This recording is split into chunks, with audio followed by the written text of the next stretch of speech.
Assalamualaikum dan selamat sejahtera. Nama saya Wan Muhammad Al-Hafiz bin Wan Muhammad Ghazani. Nama materi E2022-2030-859. Okay, hari ini kita akan bahaskan tentang topik iaitu komunikasi dalam pasukan. Okay, pertama sekali kita pergi kepada definisi, iaitu definisi bagi komunikasi dalam pasukan.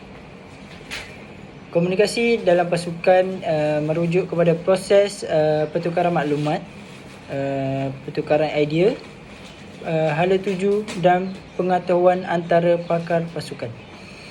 Komunikasi juga berkesan dalam pasukan merupakan kunci untuk mencapai objektif bersama, memastikan persefahaman yang seragam dan memupuk sikap kerjasama. Okey, seterusnya kita akan masuk kepada kepentingan komunikasi dalam pasukan. Yang pertama ialah mencapai matlamat bersama, iaitu dengan komunikasi yang berkesan memastikan ahli kumpulan memahami setiap matlamat sesebuah pasukan supaya setiap individu dapat menyumbang tenaga untuk sesebuah pasukan tersebut untuk ke arah pencapaian.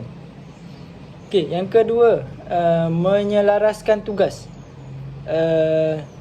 Dengan komunikasi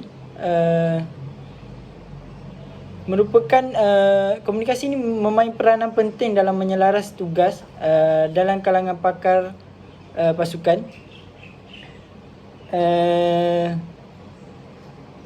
Dia perlu memberi arahan dengan jelas supaya setiap individu dapat memahami dan mengelakkan daripada kesilapan dan ketinggalan. Okey, yang ketiga bagi kepentingan iaitu memupuk hubungan kerja yang baik.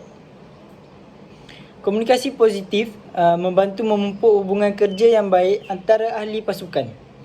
Ini mewujudkan persekitaran yang positif dan menyokong untuk bekerjasama yang berkesan. Yang keempat, kita pergi kepentingan yang keempat iaitu menyelesaikan masalah bersama.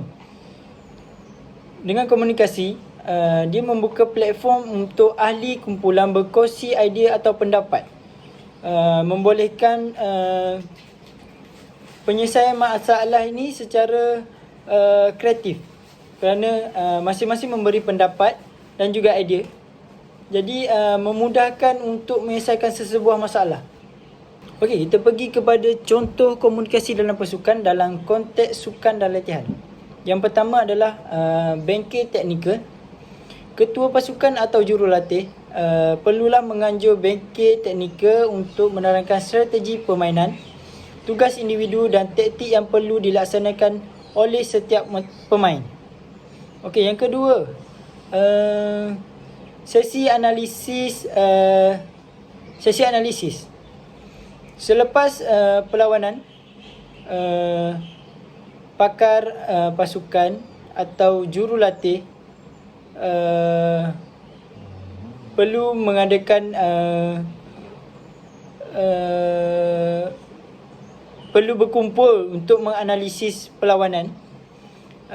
Pemain dan jurulatih berkongsi pandangan dan pengalaman, membincangkan kekuatan dan kelemahan untuk pembelajaran bersama.